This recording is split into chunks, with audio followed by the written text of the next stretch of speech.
thank you. Good evening, everyone. Thank you all for joining us.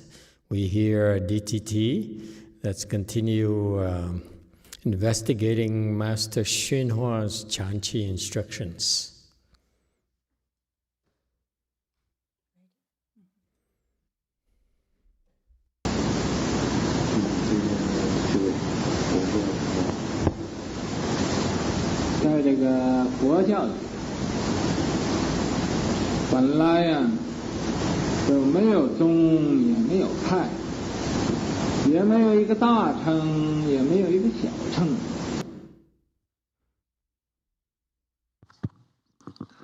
In Buddhism, originally, there is neither school, lineage, nor sect. Also, there is no Mahayana or Hinayana.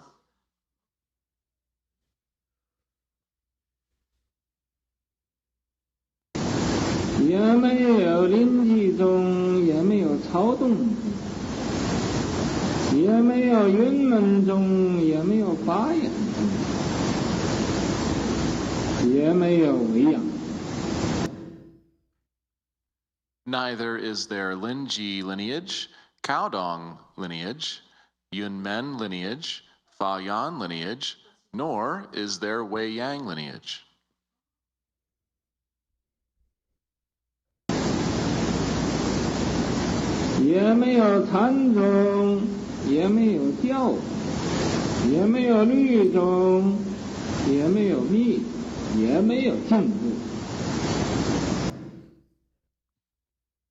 Neither is there Chan school, teaching school, Vinaya school, secret school, nor is there Pure Land school.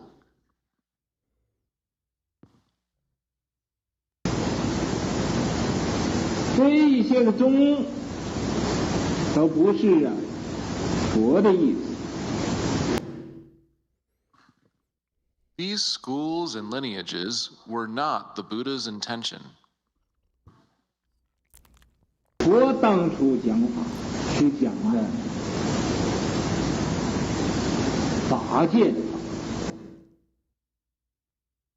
When the Buddha initially spoke Dharma, he spoke the Dharma of the Dharma realm.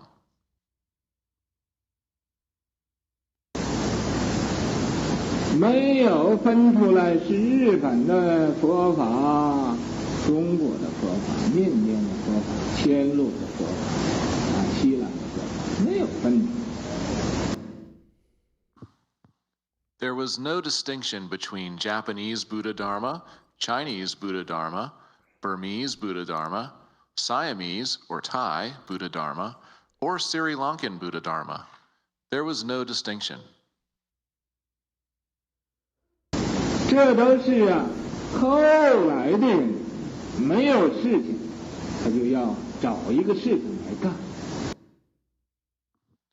Later generations created these distinctions because there was nothing else to do. They did this to occupy themselves.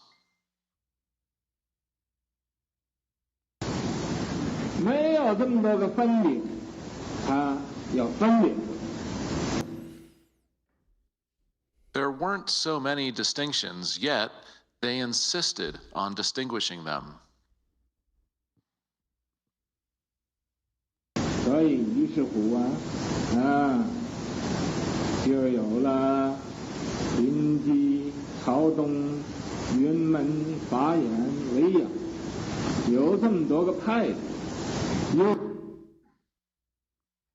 As a result, we ended up with Linji, Caodong, Yunmen, Fayan, and Weiyang, having so many sects.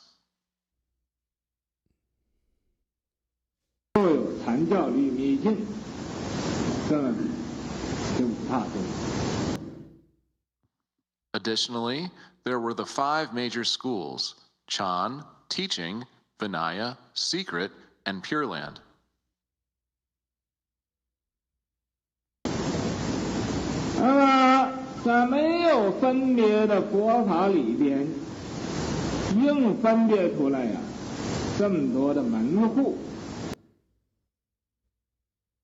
Within the non-discriminating Buddha Dharma, various doors were clearly differentiated and established.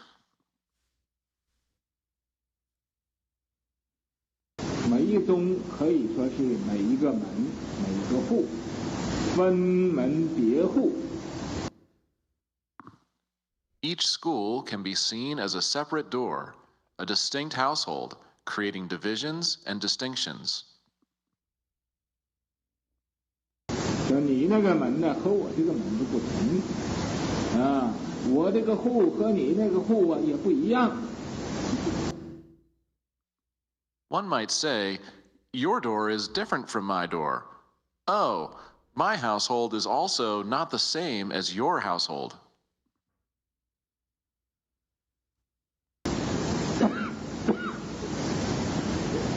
各显神通，个人呢就说个人的好。 Each manifesting their own spiritual penetrations. Each person speaks of their own goodness. 真的，佛法里哪有一个好，哪有一个不好？那好。 Fundamentally, what is good and what is not good within Buddha Dharma? 好是从不好那儿来的，不好又是从好那儿来的。 Goodness arises from non-goodness, and non-goodness, in turn, arises from goodness. 好到极处就该不好，不好的极处又该好了。 Goodness taken to the extreme leads to non-goodness. Non-goodness taken to the extreme leads back to goodness. 所以呀，不应该分哪一个高，哪一个低。 Therefore, one should not differentiate between what is high and what is low. 所以在《金刚经》上就说世法平等的，这个平等的法，无有高下，没有高也没有下。 The Vajra Sutra states, this Dharma is level and equal. This level and equal Dharma, without high or low, there is no high and there is no low.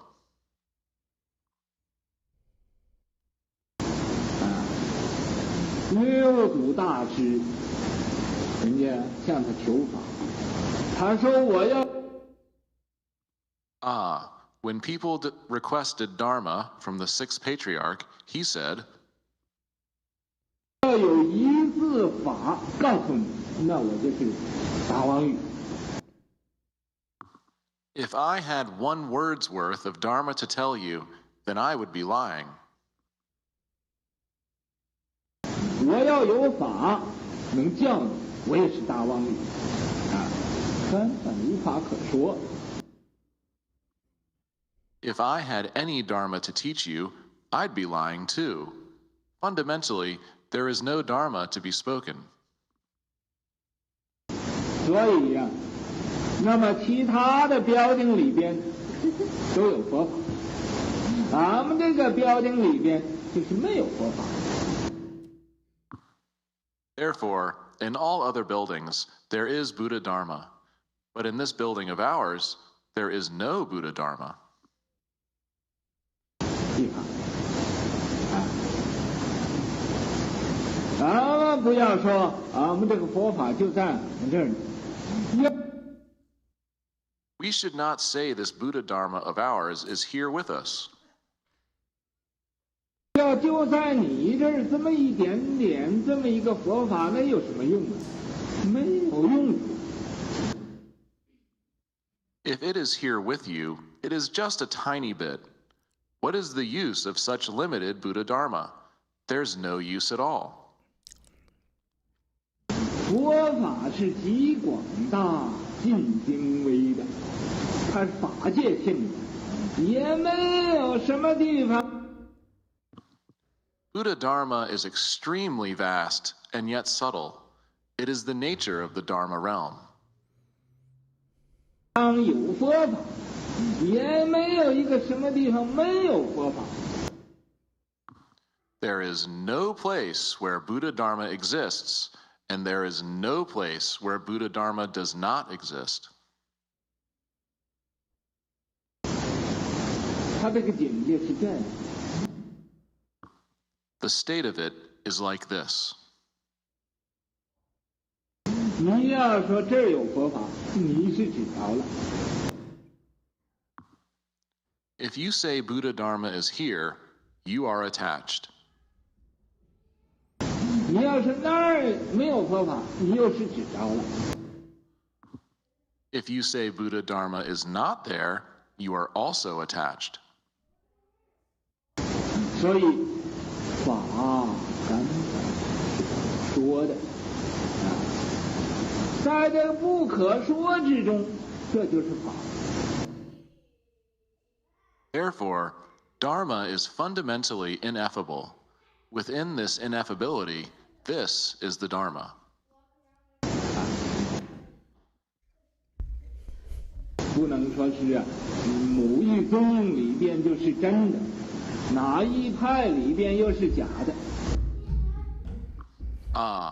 One cannot say that a particular school, lineage, or sect is true, and a particular school, lineage, or sect is false. 没有一个真，也没有一个假，真正的佛法。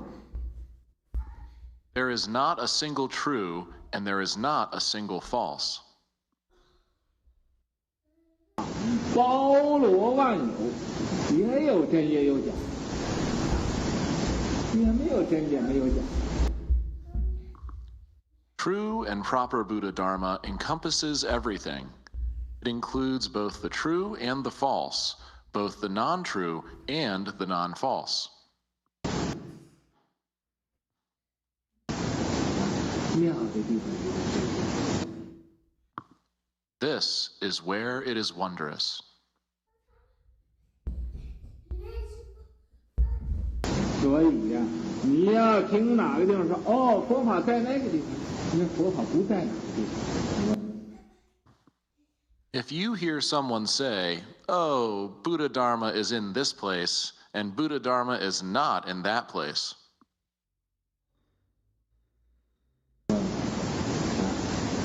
佛法在这儿呢，那佛法不在什么地方？ Buddha Dharma is here? Then where is it not? 他说我这个标经外边都没有佛法了。He says, "Oh, outside of my building, there is no Buddha Dharma." 那你根本就是死的，你根本就是死了，你那个法死了。Then you are fundamentally dead. Fundamentally, you have died. That Dharma of yours is dead.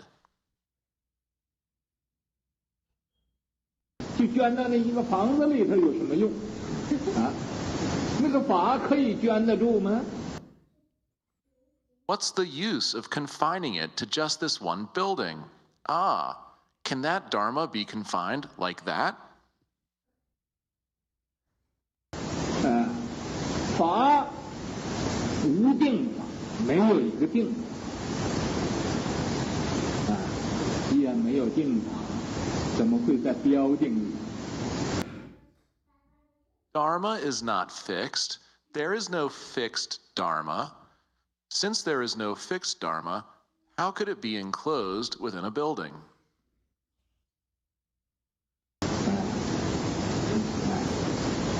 所以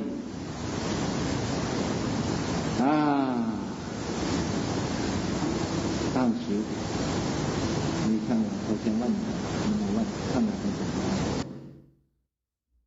Therefore, you can ask the question I asked earlier to that person and observe how he responds. 你这个标定里边，在这个标定里边，你用一把火把这个标定烧了，没有了，好像那个窗户也没有了，门也坏了。If you are in this building, you set fire to this building, it is gone. It is as if the windows are gone, the doors are broken. 你说这个法不跑了吗？啊，那又要跑到什么地方去？ Are you saying this Dharma is not going to run? If so, then where does it go? 这个法是不增不减，不垢不净，不生不灭。 This Dharma is neither increased nor decreased, neither defiled nor pure, neither produced nor destroyed. 怎么可以说在某一个标定里？这简直是真是可怜，太可怜了。 How can one say it is enclosed within a particular building? This is simply pitiful, truly pitiful. 不过，对，在我所讲的佛法，没有好，没有不好。However, in the Buddha Dharma I speak of, there is neither good nor bad. 那个佛法不在我这，也不在你那，在整个这个宇宙间，整个这个法界。 That Buddha Dharma of ours is not here with me, nor is it there with you. It permeates throughout the entire universe, throughout the entire Dharma realm.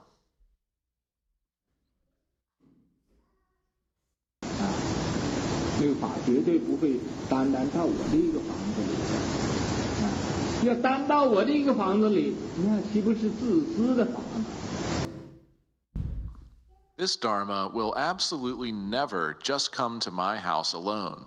If it came just to my house alone, wouldn't that be a selfish Dharma? 那岂不是太孤独了？这个法太单独了这个叫一个什么？所以 Wouldn't that be too lonely of a Dharma? Too isolated. What would you call such a Dharma?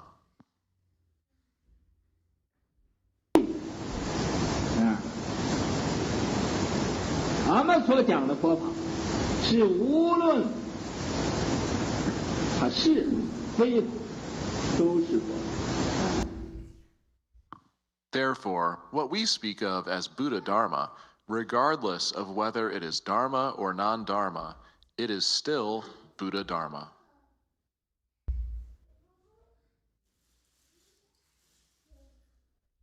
就是天主教、耶稣教、其他旁门外道，全部都是佛法。 Even Catholicism, Christianity, and other external paths are all encompassed within Buddha Dharma. 这个法呀，外边什么也没有法里边什么都有。 Outside of this Dharma, there is nothing. Within Dharma, everything is there. 所以你看看那个厕所，这个地方也是有佛法，它是无在不在。 Therefore, look at that restroom. Even a place like the restroom has Buddha Dharma. It is neither present nor absent.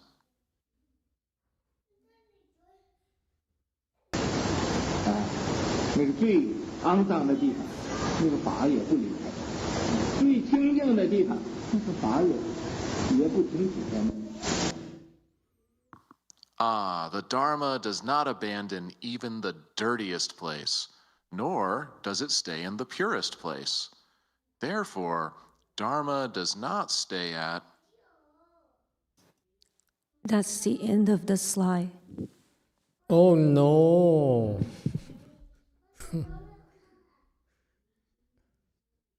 You got it? Let's move on to the next section. No. What do you think? all of a sudden we talk about these, he talked about all these eminent monks, and then he talks about Buddha Dharma. Okay, let's go back over it if you like. Is that okay?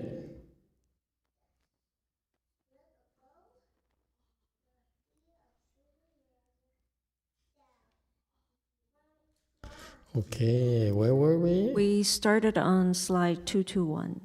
221. This is a lot of stuff he went through. Oh, yeah. Anyone has any questions or comments about this? It's too many things he talked about. And I don't know where to begin. 221. Anyone? Question, YouTube.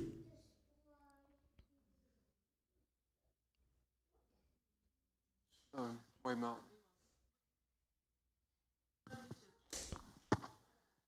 Master, forgive me, but I know the basics of Chan, but what is the Vinaya school in a basic way of saying it?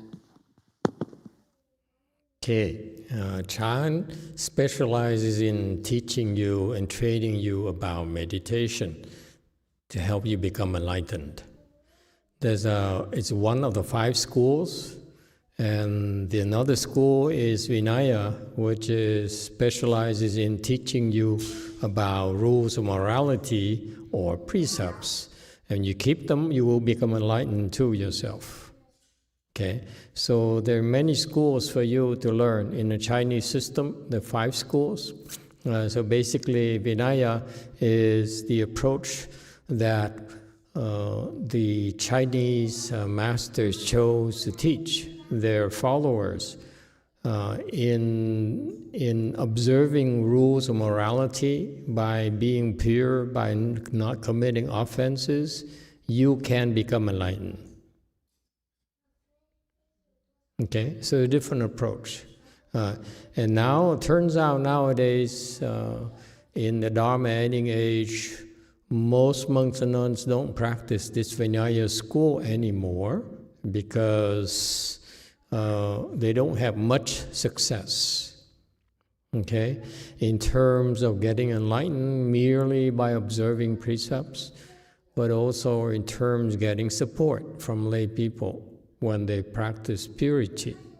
When you go to Taiwan, for example, then the monks and nuns can still get, they're highly revered if you were to specialize in precepts in Vinaya practice. But outside of Taiwan, very rarely do you find such support for monks and nuns anymore. I don't know what's the case in Korea. I know in China that's not the case. Vietnam is not the case. What about Korea? I don't think there's much support for Vinaya practices in Korea. I know it's virtually non-existent in Hinayana practices.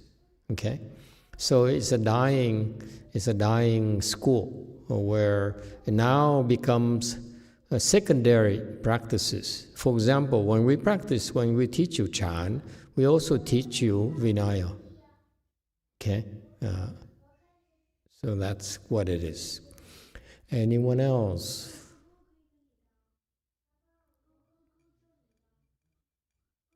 Well, you have no questions, and then there's nothing to talk about.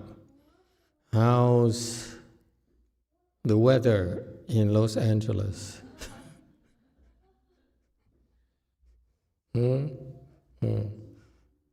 Is it cold in Beijing that XJ is coming back to? Okay, yes, Wei Mao. Yes, Master. Hearing Master YongHua speak about Dharma, Dharma being nowhere, being everywhere, of all places, at all times, it's very interesting to read now that big science is finally catching up with this practice and teaching that goes back so many thousands of years. But now they're beginning to realize that consciousness is everywhere. That's true. That's very true. It's just different approaches. All right, let's go back to slide 221. Now Master YongHua decided to go into the concept of school and sect.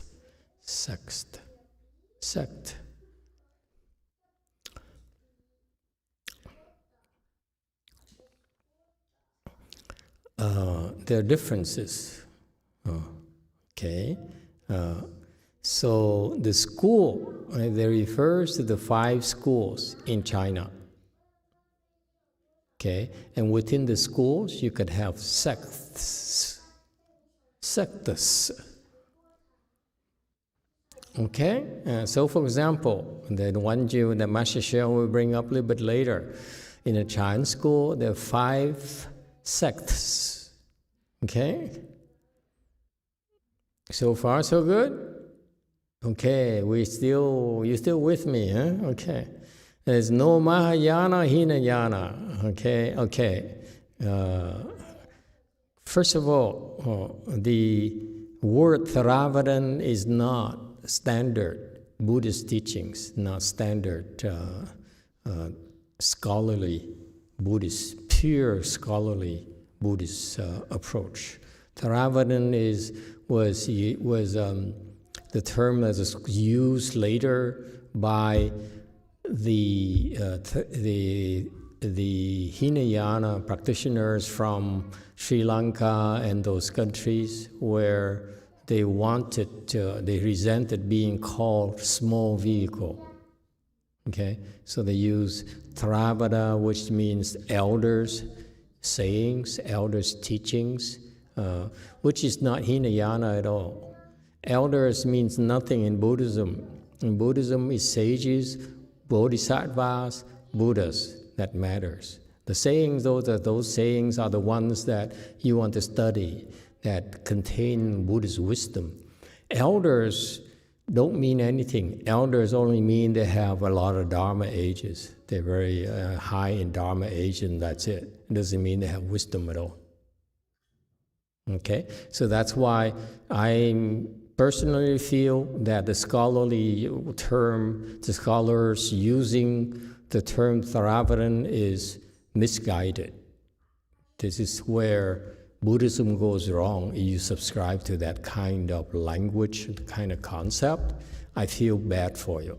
Okay, such people who advocate the use of Theravada, I would not go and learn Buddhism from them. It's just my personal opinion. All right? Wei Mountain. Well, I'm probably the only one who speaks like this. Wei Mountain. Merci, Master. Wei Montagne is the Francais version. I know montagne, but I use a French pronunciation of the English word montagne. D'accord. Okay. D'accord. As difficult a word as it is for native English speakers, sects, I'm wondering, it's really important to get the k sound before the t sound, or else it sounds like other things. So I'm glad you pointed it out. I hope they will not record this video for next year-end video thing. And they're going to find me pronouncing this word incorrectly for 20 times for the whole video. Okay, so how do you pronounce it again? Yes, to clarify, Master Z, this is different than my baseball metaphor. Sects, I believe in Christianity, are described as denominations, and I'm only curious to ask if, for brevity's sake, if the Chinese word being translated into currently sects is also translatable into denominations, because like in Christianity, there's Catholicism, Presbyterianism, Episcopalians, Lutherans, etc., which all were different denominations of the same Christian religion. Good point. Thank you. Number 3. Does anyone else use denomination besides the Catholics? I never heard anyone else use the word denomination, except for when it comes to money.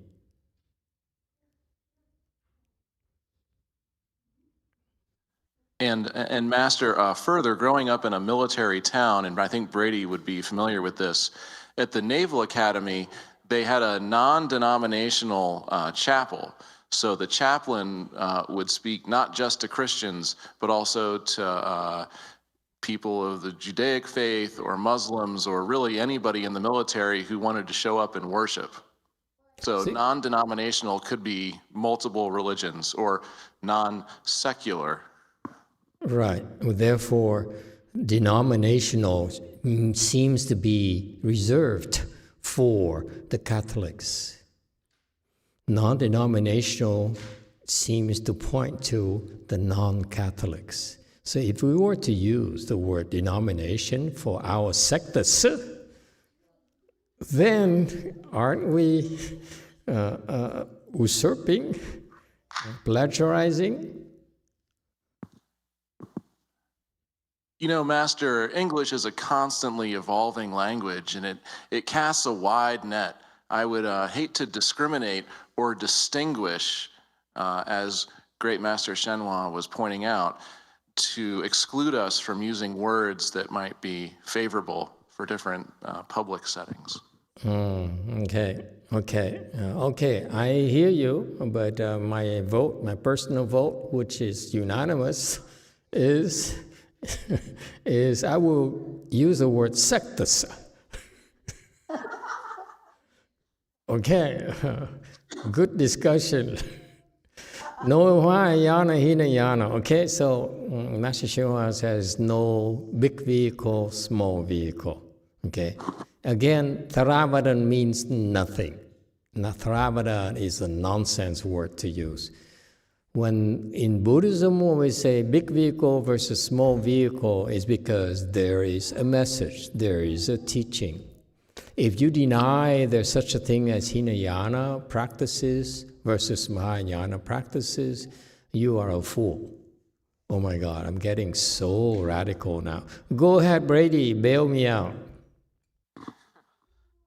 Master, a little bit of the way that these words are used between Catholicism and non-Christianity. Somebody once told me they were in the bookstore in the Vatican, and they displayed all of the Catholic books on one side, and then they had a sign over all the other ones that said cults. Now, on the side of Protestants, which would be what the Catholic Church would consider cults, is where we get the word denomination. You know, of all the different Methodists, Baptists, Presbyterians, Episcopalians, 20 or 30 different denominations.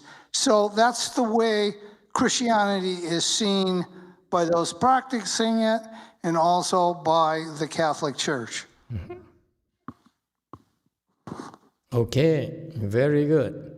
We stick to sectus. Okay. But until I'm open-minded. If you feel strongly about denomination, we can. I'm open-minded. Okay, but here there are sects in Chan that they're called Linji, not Cao Dong. It's Cao Dong. Cao is American. See, in Pinyin, my friend pronounces that Cao. Okay? Cao. You put your tongue flat on your mouth and cao. Say it. Because you keep on pronouncing cow, it's kind of offensive to the Chinese. Some Chinese at least. So thankful for you explaining that to me, because cow dong was sounding like something else entirely. My God. I was trying to avoid going there. But you have to point it out. Okay. And this is our Dharma. You can speak about anything you like. Okay. It's the Dharma, as Master Shewa would point out later. Okay. So Cao Dong. Cao Dong. I mean Cao Dong. Cao Dong. Okay. Cao. Cao. Cao. 对. Cao. Sit flat tongue on your mouth. Cao. Open your mouth. Cao. Cao. Cao. Not with the teeth. The teeth is for the cheese and the pizza. Never mind. Cao. Cao. Relax. There you go. There you go. Don't say cow tongue, please. Okay. It's just sensitivity here. Phà Yến and Wei Yang. Okay. I know a little bit about Linji. Okay, and it's a real popular lineage now. Most of the Chan schools are Linji now. Linji. Cao Tung is basically, I believe, it's Wei Yang is alive, Linji, Wei Yang is dead. What are the three remaining Chan lineages? Somehow now I'm drawing a blank. Anyone remember? It's Linji. Certainly Wei Yang is dead until Master YongHua and Master Xu Yun came around. But Cao Tung, is it still around? Yunmen, I think it's dead. It's discontinued. Chinese people help us out. Okay? And what are the three remaining sects that in China? Okay? I don't know much about Phà Yến lineage. Yunmen, go ahead, JC. I'm sure the Koreans also know.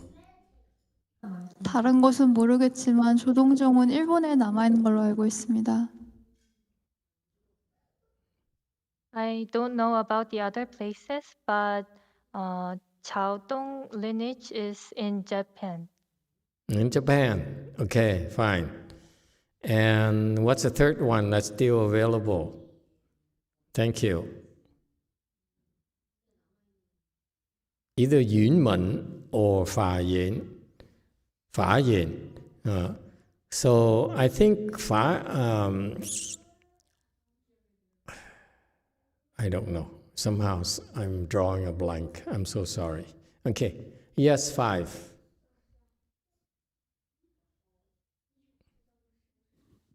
네. 제가 예전에 조계종에서 그 화두 수행을 했었을 때 저를 가르쳐 주신 스님께서는 이제 선과 오정에 대해서 설명을 해주셨고 현재 남아있는 것이 임재종, 조동종, 운문종이라고 저는 기억하고 있습니다. 그리고 나중에 제가 아는 지식으로는 위양종은 임재종에 편입됐다라고 저는 저희 예전 스승님께 그렇게 설명을 들었습니다.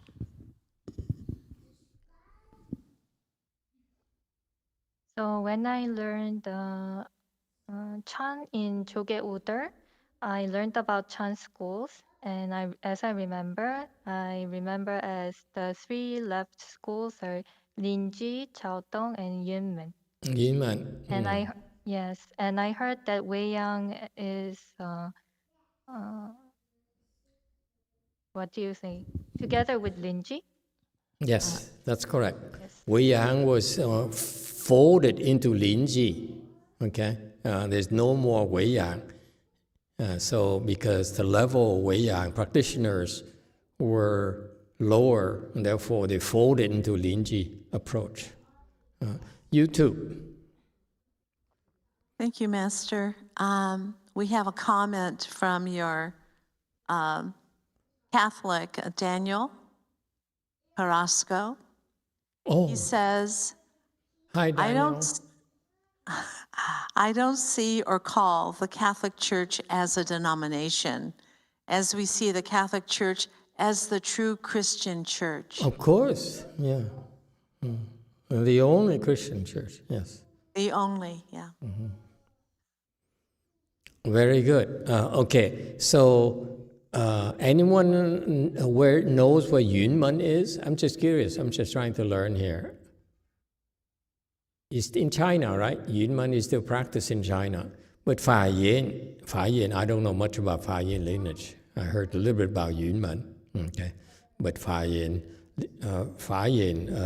lineage, it's gone. Okay, so there are 5 schools in China. There's only 3 left: Linji, Caodong, and Yunmen. The other 2 are done. Until recently, we resurrected Wei-Yang. Okay, and we resurrected it because there's a reason why the Wei-Yang was folded into Linji. The teaching approach of Wei-Yang at the low level is similar to Linji. That's why now, since back then the Wei-Yang practitioners' level is lower than Linji, that's why it makes sense to fold them into Linji and follow the same kind of training. But now Master Xu Yun resurrected it, and then he certified Master YongHua as a Wei-Yang patriarch.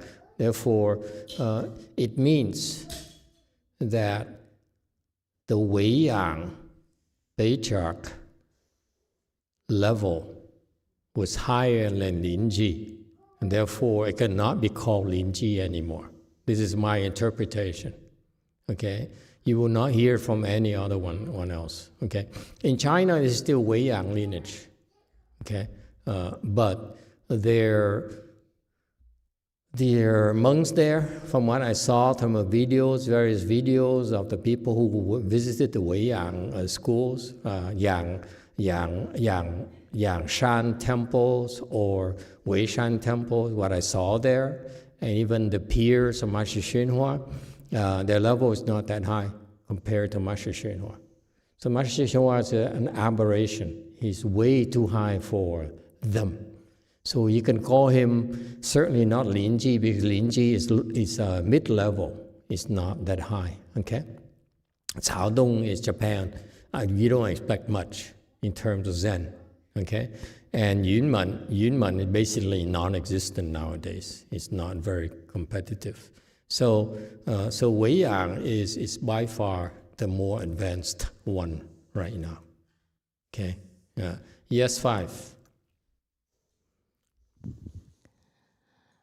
제가 예전에 저희 스승님 예전에 마스터도 똑같은 말씀을 하셨던 게, 현재는 지금은 말법 시대이고 그 위왕종이 이제 운문종이 그 임재종이 편입이 됐지만 말법 시대이기 때문에 임재종을 넘어서는 사람들이 나타나지 않았기 때문에 위왕종은 더 이상 이렇게 사라질 수밖에 없었다라는 추가 설명이 들어서 마스터께서 그렇게 의견이라고 하신 내용이 제 예전 마스터도 똑같이 설명해 주셨습니다. My prior master also mentioned that this is a Dharma ending age. So in Wei-Yang lineage, there was no one would be like higher than Linji lineage. So that's why Wei-Yang disappeared. That's correct. You see, the Chinese are very practical, and the Chan school is very true to it. Because your master did not explain to you that the training technique for the low level is the same for Linji and Wei-Yang. It's just as effective. Okay, meaning that in Wei-Yang training, there's still some brutality involved.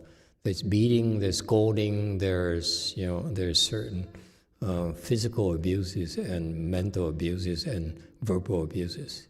That's part of the training. okay, that made Linji stand out, okay, but that has limitations. Yes, YouTube. Thank you, Master. We have a comment from Jihong. Jihong Cao? I mean Cao. Zhao. Yeah, okay. Yumen sect is still here. It is in Guangdong province on the mountain of Yunmen. The temple is called Great Enlightenment Temple, and it just celebrated its 1,100-year anniversary. Okay, okay, I'm glad to hear that they're still around. Yes, 7. 7 here. Yep, I see on the internet it said the Sao Tong lineage, the Vietnamese have the Vietnamese Buddhists have the a monk called Thích Duy Lực. He's a master in Tao Dom. He's dead and his level is too low. He should not call himself anything. Yeah. When we talk about the school here, folks, in the Chinese tradition, from what I understand, and again, I'm not the expert. I came too late and I never learned properly from a Chinese. So what I know is just my big mouth, okay? Just my opinion. So please take it with a grain of salt. When you have a school, a sect, a sect within a Chan school, it refers to the fact their training technology, their training approach is very distinctive from the others, but it's also very effective at helping their trainees become enlightened. So I'm not interested in the names. You can say there's, excuse me, that you can say that there's Cao Tong is still in Vietnam. And when you say that, my first reaction is, who's the monk? And then you brought up a name, and that guy is certainly not enlightened. I know he's not enlightened.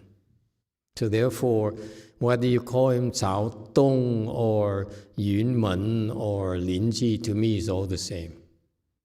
It's only a word, it doesn't mean anything. It's the approach, their distinctive training approach that is very effective and help a lot of their followers reach enlightenment. Okay?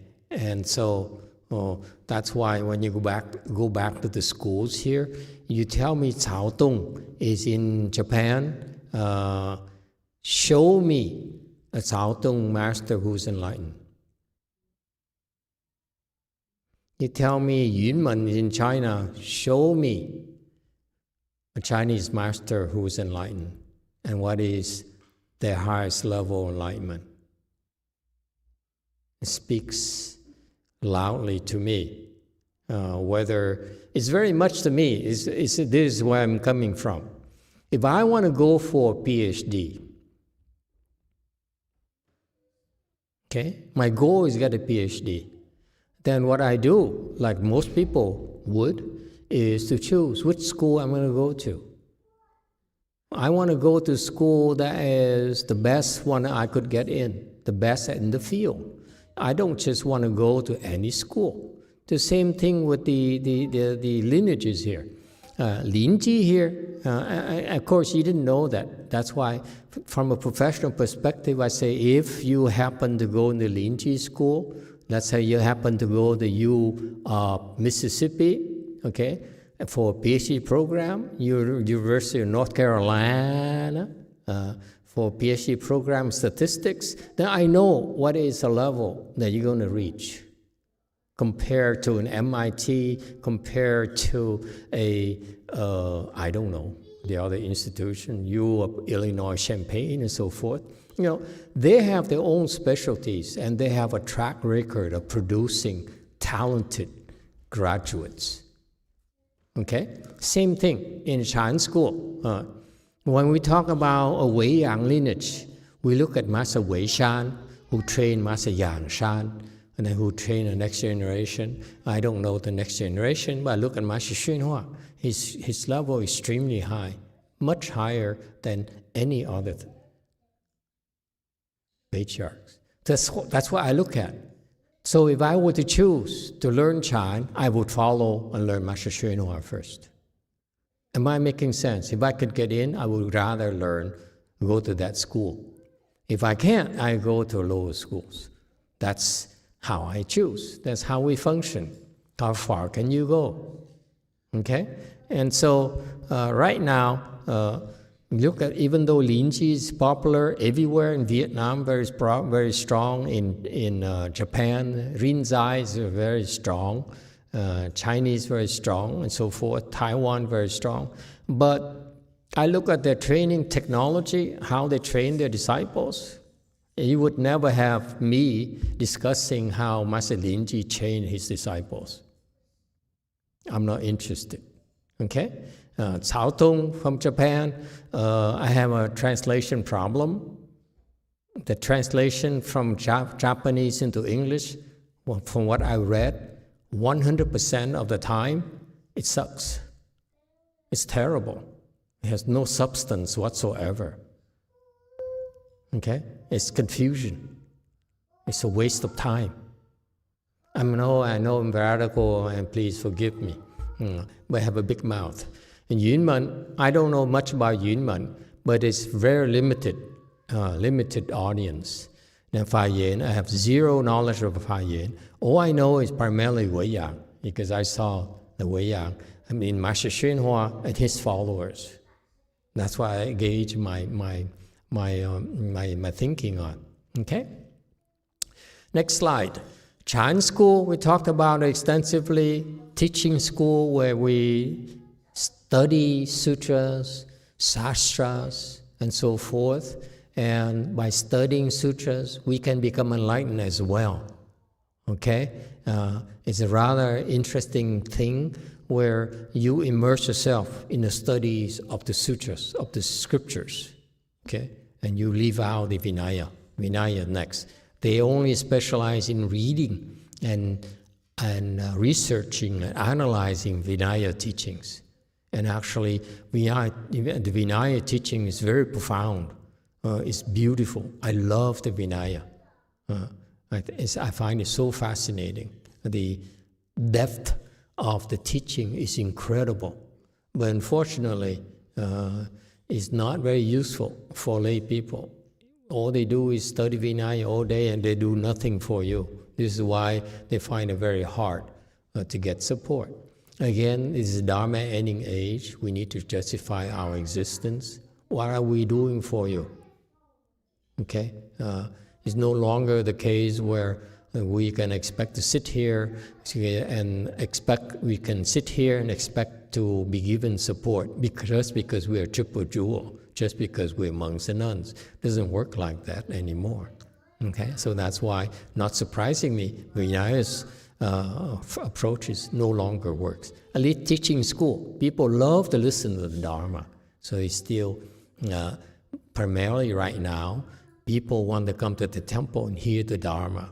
Very much like the Catholics go to Sundays to the church to listen to the good words, as they put it. It's a good thing for them.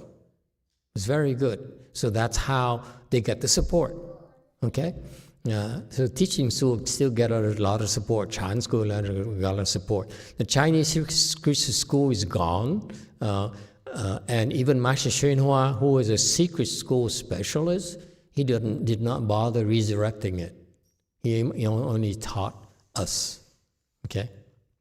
Pure Land School, of course, is still alive and probably the most popular because in terms of number of followers. Okay? But we are improving Chinese Pure Land School a lot. Yes, JC. 마스터 앞에 슬라이드에 대한 질문입니다. 그 임재에 대한 질문인데요. 마스터께서 예전에 그 종의 창시자보다 높은 레벨을 성취하기가 어렵다고 하셨는데, 한국의 조계종은 근본적으로 임재종에 뿌리를 두고 있습니다. 근데 임재종의 창시자인 임재선사는 예전에 마스터께서 사지였다고 하셨던 걸로 기억하고 있는데 현재 마스터께서 말씀하셨던 한국의 제일 높은 레벨의 선사는 육지입니다. 이런 건 어떠한 연유로 일어날 수 있는 것인지 알 수 있을까요? Master, this is question from Venerable Shenpa. She is asking about the previous slides about Linji school. And she's asking that you mentioned that it's very hard to achieve the higher level than the creator of the school. And Korea, we are Joge order, which is coming from Linji order. And Linji's founder, Master Linji, you before said that he is fourth ground. And then in Korea, the highest level Chan master you recognize is sixth ground. How can this happen? It's the approach of using shock. You're using verbal abuse and physical abuse and mental abuse is Linji as their characteristics. And because of using that, I've seen on how far they've got. Okay, and so, and furthermore, I only saw, so the what happened in Korea is because some of the early Sunims reached sixth. So that's why they chose their successors and they found the replacements. They replicated themselves in Korea. Okay, whereas, so their approach is still, if they call themselves Linji, then it's still based on that approach in training.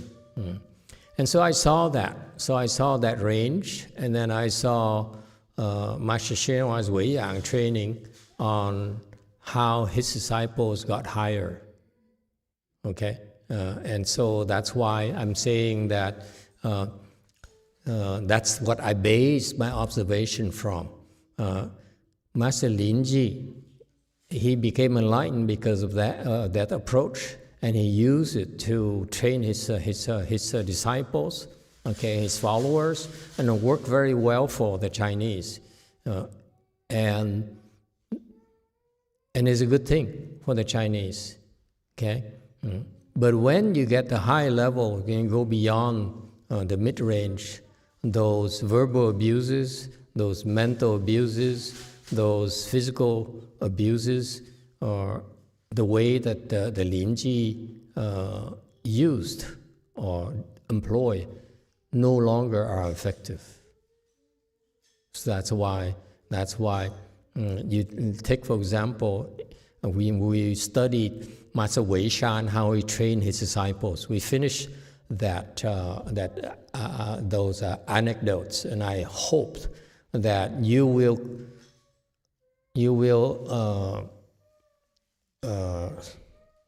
assemble it to when you will what's the word, you will compile it and publish it, because this represents the American version, American perspective of the Weiyang lineage training. Okay, we don't know a whole lot, but I can see the techniques behind it.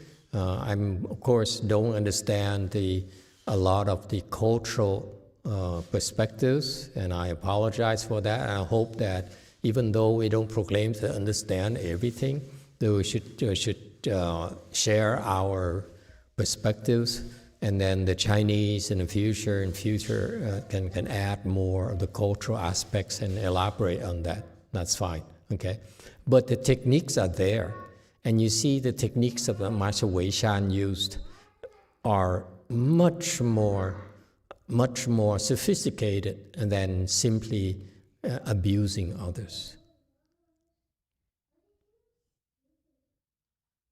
Okay? Meaning that when his disciples, when Master Wei Shan disciples, in particular Yang Shan disciples, you notice, for example, he never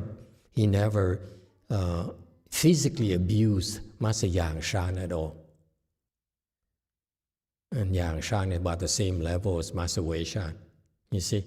And so that tells me that there is a limitation to physical abuses.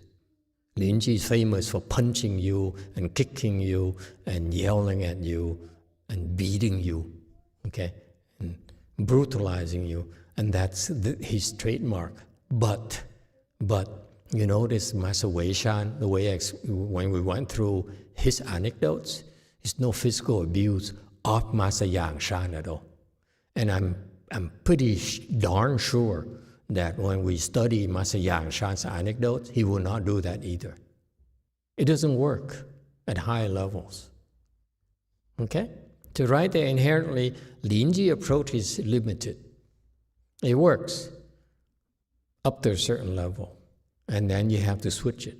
So for example, Master Wei Shan, he used Linji's approach for some of his disciples, and it worked for them, but those are few and far in between.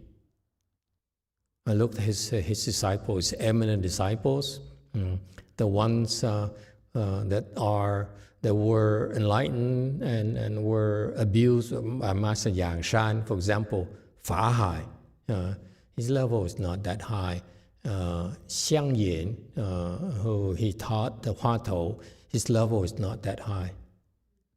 Okay, I haven't seen Xiang Yan in person, but I look at his approach and how he became enlightened.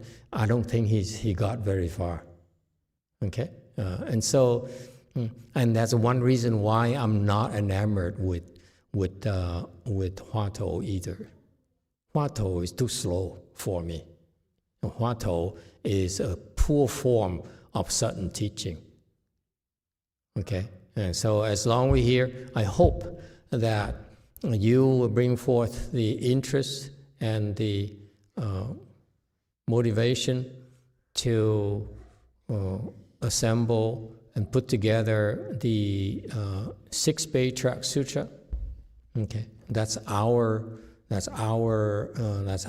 stamp on the American interpretation of sudden teaching, which Master YongHua did not do a whole lot. Okay, actually 10%. Okay, we did a lot more than that. And so assemble the 6 Patriarch Sutra and assemble the Wei Shan and Yang Shan anecdotes. Do it quickly. That's our distinctive characteristics. And let the world take us apart. Okay? At least we're taking a stand. Okay? And so this is how we see it. I'm not saying we're right, but this is how we see it. Show me that your disagreement. Let's talk about it. See if you can understand. Yes, Wei Mountain. Namo Emitofuo, Master. Hello. Hello? Hello. Hello? Hello. Okay.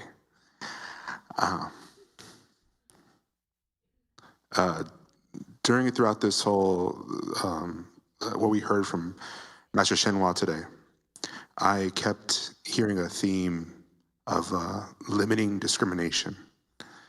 And also within the Wei Yang teachings that we heard, that you lectured on, I felt like many of the stories were about testing the discriminating mind over and over again to see how they would react. I'm not at a great level. So how do we cultivate the limiting of the discriminating mind? Continue. That's how you cultivate. Okay? Don't try to understand too much. Just continue. Cross your legs sit longer. And when you have problems with your practice, ask. Okay? We're here to guide you. We're here to help you. The understanding is not that important. You only need to understand instructions and follow instructions. Eventually, all this will make sense to you. Right now, don't try to understand too much. It's not going to help you improve any faster. Okay? Next, 224, he says, the lineage schools were not the Buddha's intention. Okay, I'm going to give you a warning. We're studying Master XXVII here because I'm curious, to be honest with you. I don't know what he did, how he taught his disciples. But you have to remember, you have to take things in context.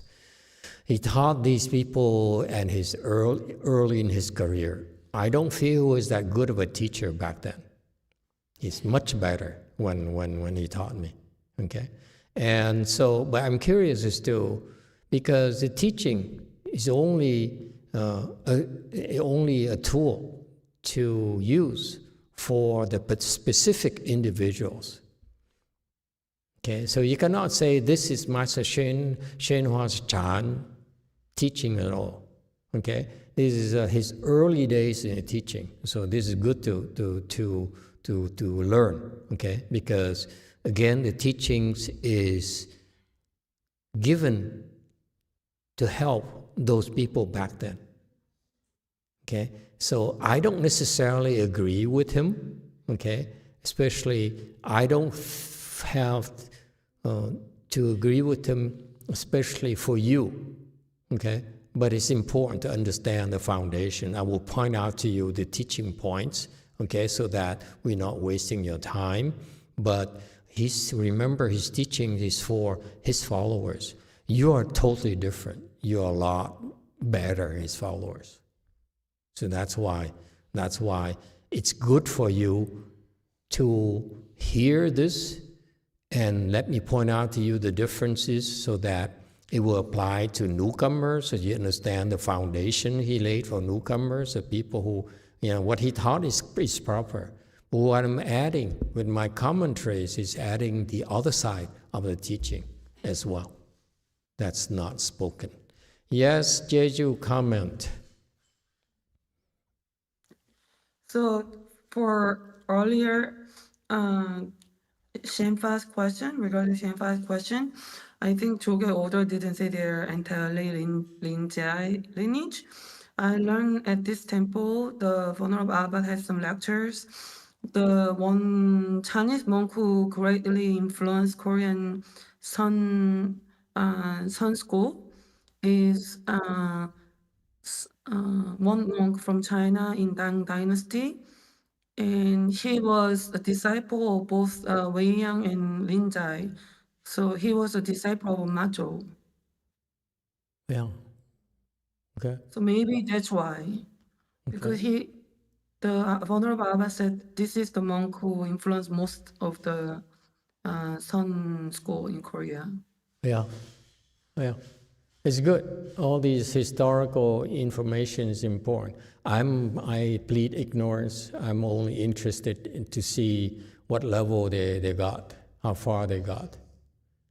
Very much like you go for a PhD program, I want to see what did the professor contribute, what papers he's published, what he's known for. That would interest me. I'm not interested in the name Harvard or Stanford per se. I want to know if I go into artificial intelligence, my professor, okay, what has he published? What has he done technically? And where is he going? Okay, that would interest me. I'm not interested in the name alone. Okay? Yeah, just input, that's all. So for the Chinese to come to Korea and so forth, and that's good, and all those things, they felt are very important to bring Buddhism to Korea, and that's why Korea still has a very important place in Buddhism right now. Because when Buddhism is falling apart in most countries, it's falling apart in Taiwan, falling apart in China, falling apart in Vietnam, in Japan, and so forth. Korean Buddhism is still very strong, very steady, and that's why Korean Buddhism is so important. But as you continue a little bit later, I will explain to you. Okay. So let me go back to 224. The Master YongHua says the school lineage was not the Buddhist intention. Yes, from his perspective, he's trying to give the Americans back then, the people back then, overview. He says Buddhism is no discrimination, and that's the theme of his talk here. And so, because the Buddha Dharma is the teaching that applies to the entire universe, not just one country. Okay, applies to the moon, applies to everywhere. You will find it useful everywhere you are.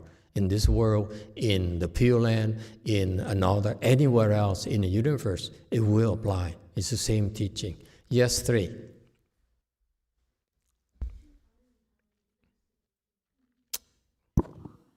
Thank you, Master. I have a question on sitting practice. When I first started, my legs would ache a lot, and I'll do the whole shaking of my lower body. From there, it went into shaking of my hands. And what I'm noticing over the past week or so, my entire face kind of like scrunches up. What up?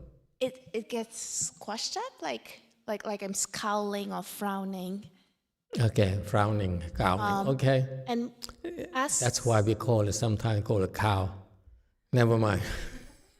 In such cases, do I let what I'm feeling flow organically, or should I control it and be in a very still posture? When those physical manifestations happen, you just watch it and you do nothing. It will go away eventually. Okay. You don't have to worry about it.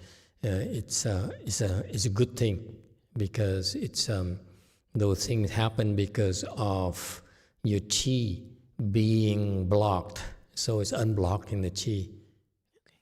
Okay. Very much like when you have a pipe that's being stuck.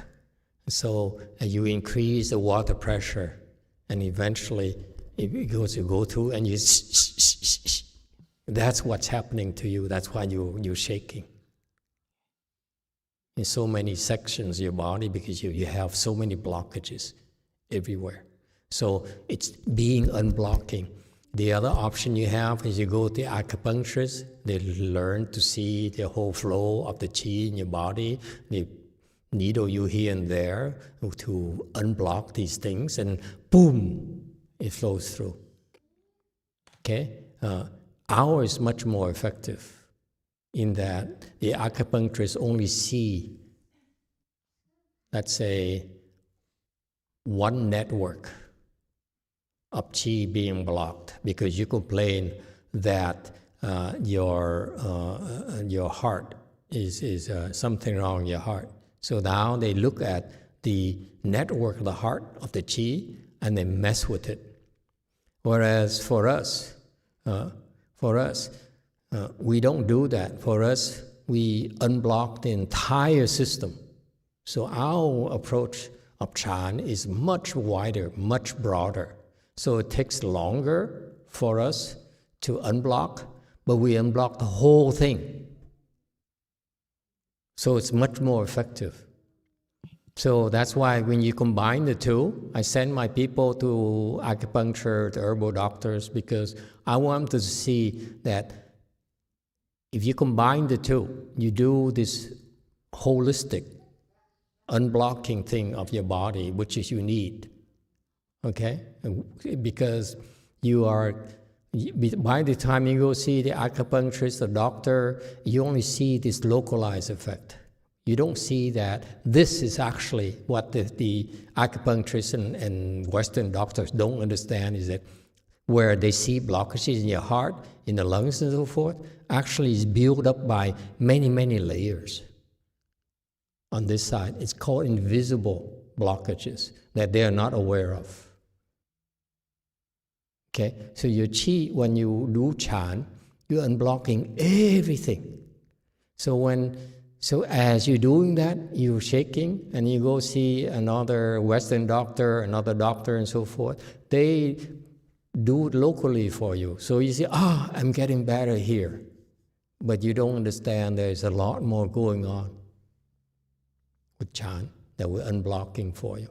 So that's why you start first with Chan, and then you can go see the doctor. Much better combination. Okay? All right. So going back to slide 225. So we're very experienced. We've been doing this for many people, okay, who had a lot of issues. That's how we learn, okay, and not from theory. The theory alone, but by doing that, that's when you learn more and more of what's really going on. And the Buddha spoke the Dharma of the entire universe. Dharma realm is a technical word for the universe, the totality of it. And no distinction between Japanese Buddha Dharma, Chinese, and Sri Lankan. I heard that. Did you hear that? Siri? Again, I said, wow, I'm going to train Siri. Hey, Sri Lankan. Okay? There's no distinction. Okay. And so Master Shio is correct. The Buddhism has distinction because what happened is the Koreans only see it from the Korean cultural perspectives. The Vietnamese only saw it from the Vietnamese perspective. Chinese only saw a Chinese perspective. Okay? And Burmese and etc. So actually, it's because you take this big thing that's too big for us to see, and therefore it helps. To me, it's helpful to say, okay, from a Burmese perspective, I call it Theravada, because it helps people see an aspect of Buddhism, okay? And the Vietnamese or the Chinese call it Yunmen, somewhere in some part of China, because that's how they see it, and it helps their people, and so forth. In India and Vietnam and Korea and so forth. It's very helpful to see the distinction. And it's just natural. It's a natural thing because that's all we can see. We cannot see the entire universe, but we can see what's available to us. So to me, the distinction is a natural evolution. It's a natural result because it serves the followers. So it's a good thing to have distinction. It's a natural occurrence. Yes, Wade Mountain. So you call it Catholicism, you call it Judaism, all those important distinctions that serve the cultural perspectives, which is very helpful. Yes, Wade Mountain. Thank you, Master. I just want to mention to acknowledge the YouTube community and our listeners to please like and subscribe. But also I have a question about the Buddha Dharma and the Dharma realm. Master, previously you've mentioned that at some point everything will be destroyed, everything will be gone. Nothing lasts forever, as you would say. So at the very end of everything, will there still be the Buddha Dharma or the Buddha mind, or is that also going to be, will that also vanish? Well, Buddha nature. Yeah, okay. What we were referring to in terms of this being destroyed is one world. The Saha world, or this galaxy that we call Saha world in Buddhism, is only one galaxy amongst countless galaxies in the universe, endless galaxies. And they would take the scientists the end of time until they figure it out. It's not possible for them to figure it out. You take measurements with your eyes and your instruments, we will never get to the end of it. The approach is wrong, it's limited. Okay? Anyway, so this is why the approach is important. That's why I see the Linji approach, Wei-Yang approach, because I look at results. It saves time.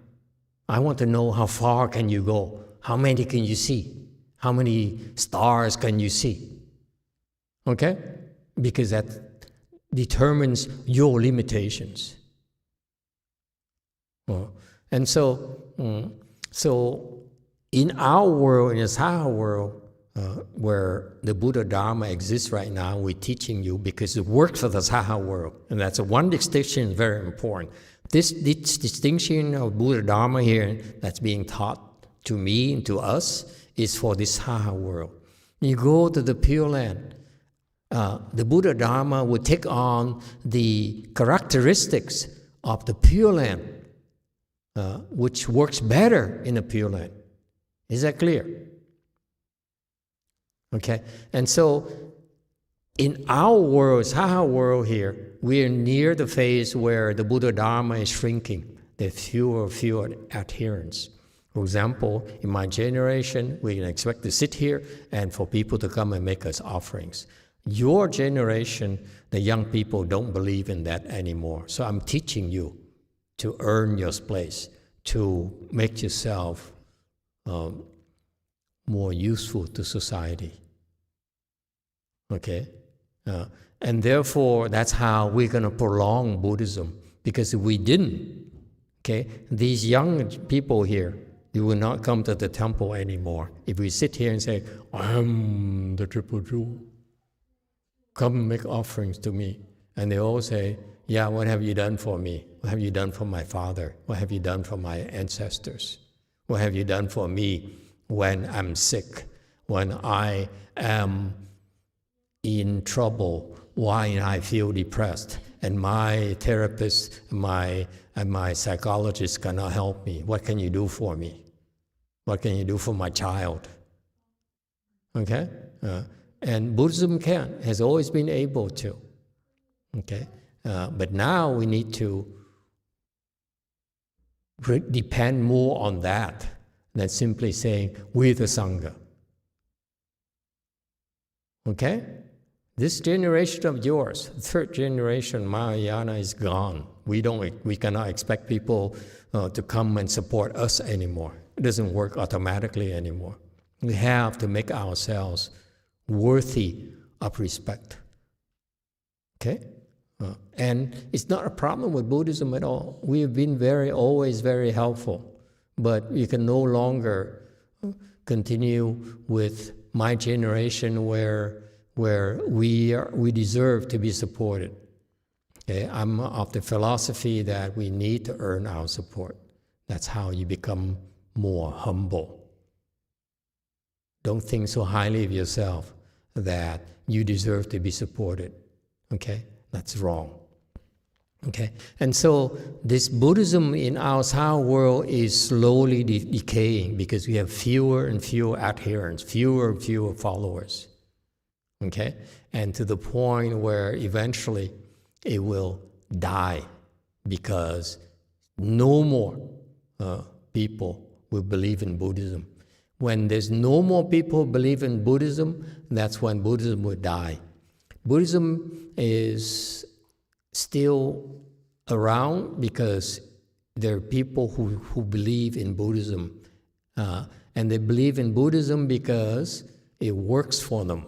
Very much of my generation worked for my supporter and my master's supporters and so forth. We've been useful, okay?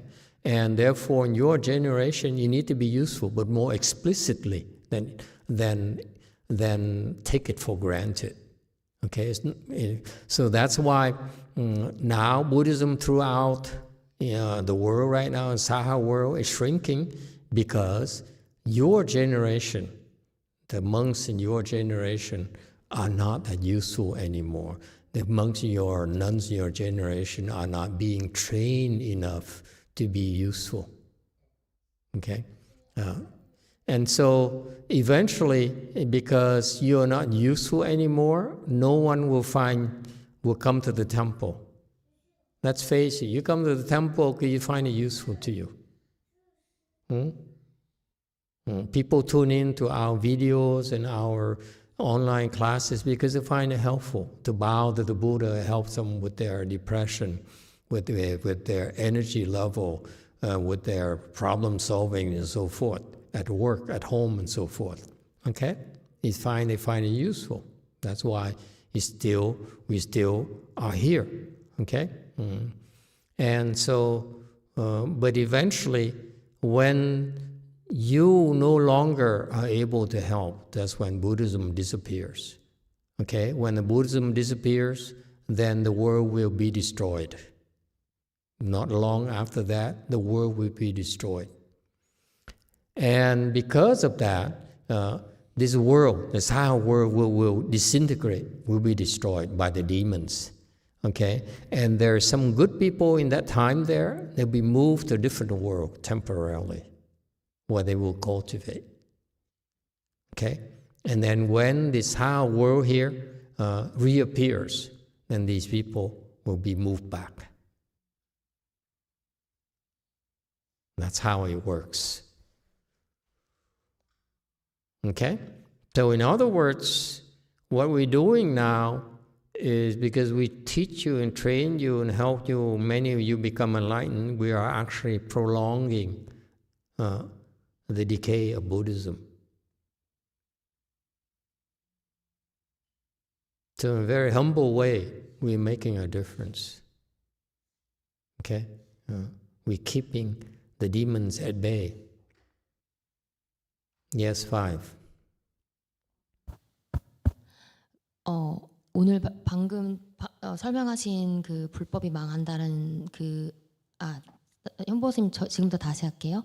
지금 방금 설명하신 내용이 제가 그 2년 전에 그 상욱 스님께서 예전에 마스터께서 2014년도에 반야심경을 법문하신 것을 좀 뭐 30분이라든지 이렇게 편집을 해서 한참 많이 올라왔었어요. 2년 전에. 그런데 방금 설명하신 부분이 내용이 나왔었어요. 그래서 제가 질문하고 싶었는데 어떤 내용이냐면 마스터께서 상욱 스님 통역으로는 불법도 언젠간 망한다. 그리고 마가 지배한다. 라고 했는데 제가 사실은 2년 전에 어떤 생각을 일으켰냐면 현보 스님 여기까지 괜찮으세요? 네, 지금 할게요. 네. So, Master, you just described something. I read it in Venerable Sanguk S님's translation. She translated your Heart Sutra when you lectured on 2014, and you said Dharma would decay and one day the demon will rule over the world. 네. 그러니까 그게 전체적인 법문이 뭐 처음부터 끝까지도 아니었고 부분적인 내용인데다가 이제 그 법문을 들었을 때 제가 어떤 망상이 일어났냐면 결국에 망한 불법인데 왜 이렇게 힘들게 수행을 해야 하는가? 궁극에는 망할 건데 왜 하는가라는 생각이 일어났었거든요. 여기까지 한번. So it's just a part of your teaching. So when I read that lecture, I thought that we are gonna decay anyway. Then why do we have to cultivate?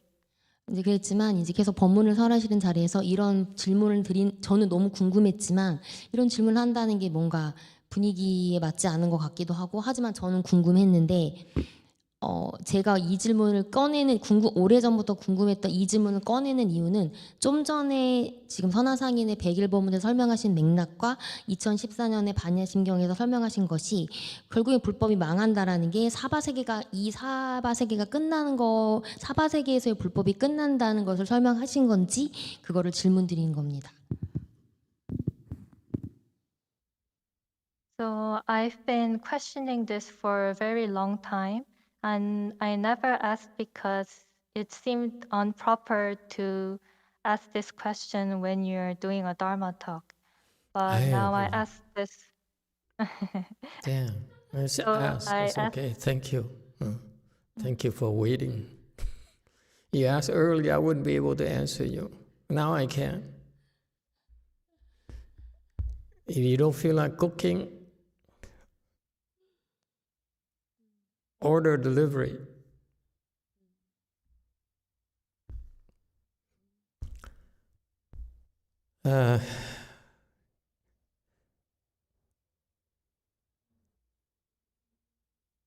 It will be a long time before the world disappears and the Dharma ends, not during your lifetime at all. Okay? I'll continue after we feel the question from Wei Mountain.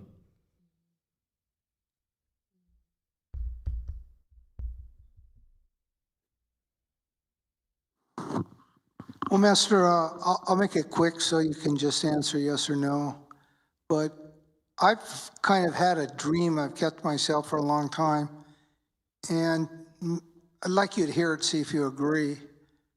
And that is, what if Buddhism does expire, but as an entity of religion?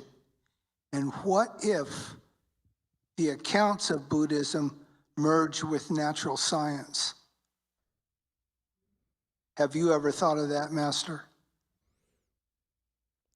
No. Can you mix oil with water? You can mix them only temporarily by swirling very fast, but as soon as you stop, they will separate again. That's the nature of the difference. All right? Don't go there. It's not going to work. Okay? Very much like you try to teach the Chinese Buddhism. They say, I'm Japanese, I'm better than you. Okay? So I'm Buddhism, my Buddhism is better than your Buddhism. If they believe that, it's not possible. You got my point? It's not possible to mix because the people are not willing to mix. They prefer to be different. And that's still okay with us. Okay? It's no need. Okay? Buddhism is still strong regardless. Yeah. So it's a natural cycles of life where eventually everything will come to an end, but then your world will be resurrected eventually, and we continue. It's a natural cycle of birth and death, that's all. Very much like what's happening to us right now individually. We are born and we fight with our brothers, and then we grow up, we get married, make more babies, and now we watch our children fight among themselves, and then we die, and so forth. These cycles go on and on and on. That's the natural cycles of life, nothing to worry about. Okay? There's a lot to go through, and we probably need to continue tomorrow. He went through a lot here. But let me tell you that these distinctions here, for him to say that distinction here because there's nothing else to do, to me it's being too judgmental. It's a natural thing to discriminate because that's who we are. That's what we do. Like Jumi says, I will like you as long as you deserve my liking. Okay? That's discrimination right there. Think about it. Maybe it makes sense to you, but it's a discrimination. Okay? When you say that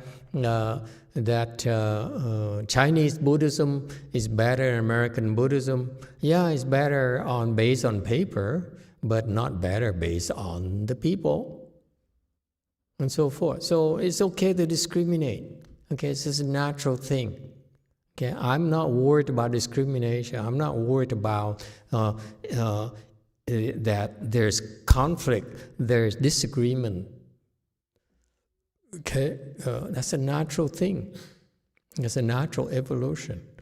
I'm more interested in going as far as, for example, you Koreans, you Chinese people, you Vietnamese people. I bring you to your level of your potentials, okay? And then if you depend on, let's say, the Korean support for your Buddhism, then you will have trouble going further because of expectations. So that's why we're willing to work with your discrimination, with your distinctions here, bring you up to all the way to your cultural limits. And then that's why I call it American, because the American is meant for you to let go of your cultural boundaries. I will bring you all the way to your Chinese cultures, to your Korean cultures, Vietnamese culture. If you want to go further, okay, then you have to consider something called American, because there's things here in this American Buddhism that you will not find guidance for from your Korean approach, from your Chinese approach, from your Vietnamese approach. So the discrimination, I can live with it, okay? And it's okay, there's nothing wrong with it. Again, let me give you credit where credit is due. Korean Buddhism is very important because it's stable, consistently stable. When the Chinese Buddhism is shrinking, Vietnamese Buddhism is decaying, Chinese Buddhism is non-existent, okay? But Korean Buddhism is still very strong, is still able to replicate itself generation after generation. And this generation here, your current generation, will be the most difficult one for them because they can no longer handle the young people like them. Their premise is based on, I'm here, I'm the Sangha, come support me.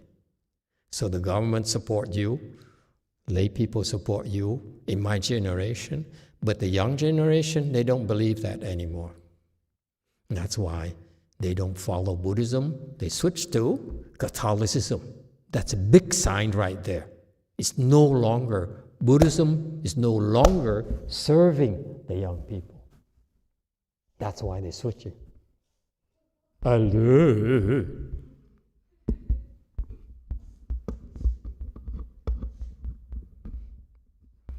You got that?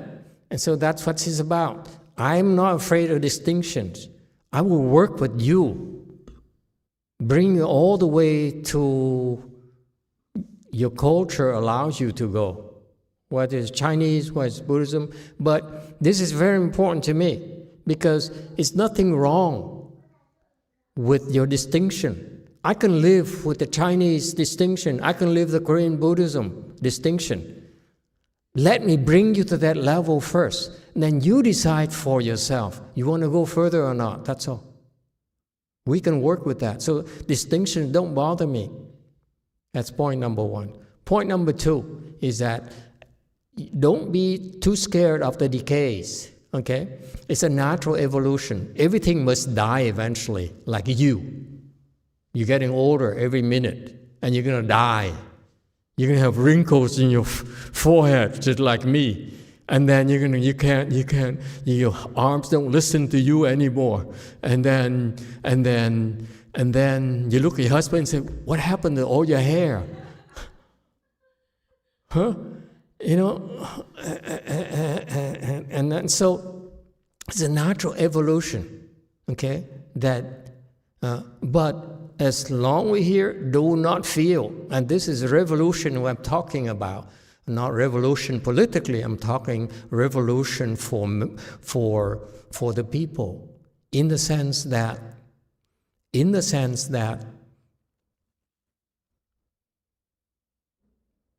don't think we're doing it for ourselves only. We're doing it for the future generations, okay? My current generation right now, I have, if I'm one, for example, not one is number one, but the start, okay? He's 1.5. XC in Korea is 1.5. Okay?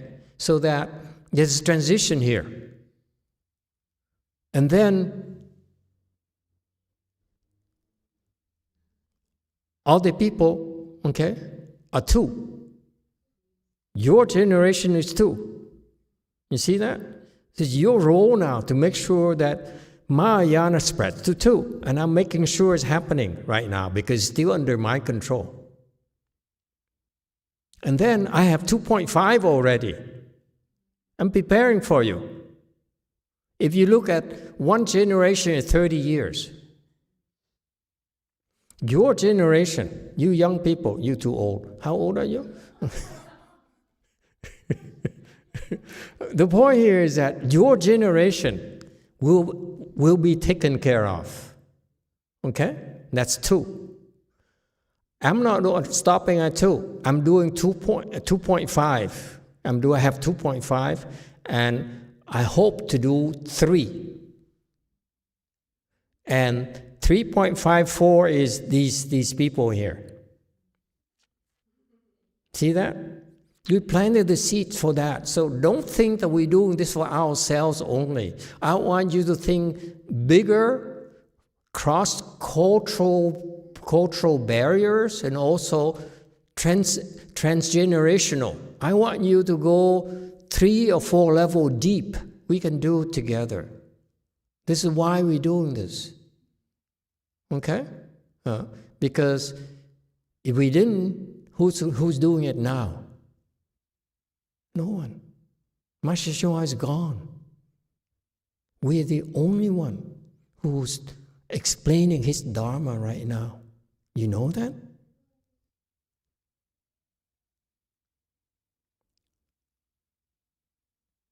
I'm teaching you differently. I'm teaching you not to follow me blindly. I want you to learn from everyone. Okay? After I'm gone, next master comes around, you should go and learn from the master. That's the way it should be. Okay? Because next generation 2, will be people who will be presenting their own dharmas that's better, works better for you, for that generation. I'm only teaching for your second generation, but I'm also preaching. I'm going to 2.5, 3, 3.5, hopefully 4. If I still have time to do that, and still have a chance to do that, I'm willing to do that. This is where we're going. Okay? It's very challenging. It's not easy, but it's doable. Because if we didn't do it, who's going to do it for your children? Huh? We're taking care of your parents. That's my generation. If they haven't been trained properly, we send them to the Pure Land. We're taking care of the older generation and even the generations before. That's how complete our Dharma is. But we need to look forward to. You have to think more than that. You have to think the next generation. Generation 3. Actually, let me change the numbers again. I'm 2, because Master YongHua is 1. First Mahayana, American Mahayana generation is 1, which is primarily Chinese. Okay? I'm 2. He's 2.5, you're 3, and then your children are 4, and so forth. Okay? We're breaching. We're going multi-generations, not just stop at you. And that's how we gonna slow down and prolong the effectiveness, slow down the decay of the world, and prolong and increase the effectiveness of Mahayana to the world. That's what it means to me. It's not about temples, it's not about fame. It doesn't matter. It's you who are making a difference right now. You who tune in every single night and follow the teachings so that I have a chance to explain things to you. It will be recorded, will be spread, semé au vent. Okay, this video will be watched by a few people there in India, in Russia, and so forth. And then they say, oh, that works for me. That's what it's about. Okay? So I'm not scared of discrimination. This is okay to me. I don't feel that that it have nothing else to do to me. This is a natural because of your limitations. Your personal limitations and the limitation of the supporters, your supporters. You can do as much as your supporters will allow you to do. So that's why you have limitations from yourself and your supporters. That I can live with. Because when you're limited here, I have another country, another group, a culture that says, I want to go even further. So that's why we merge everyone together. I want you to eventually become multicultural.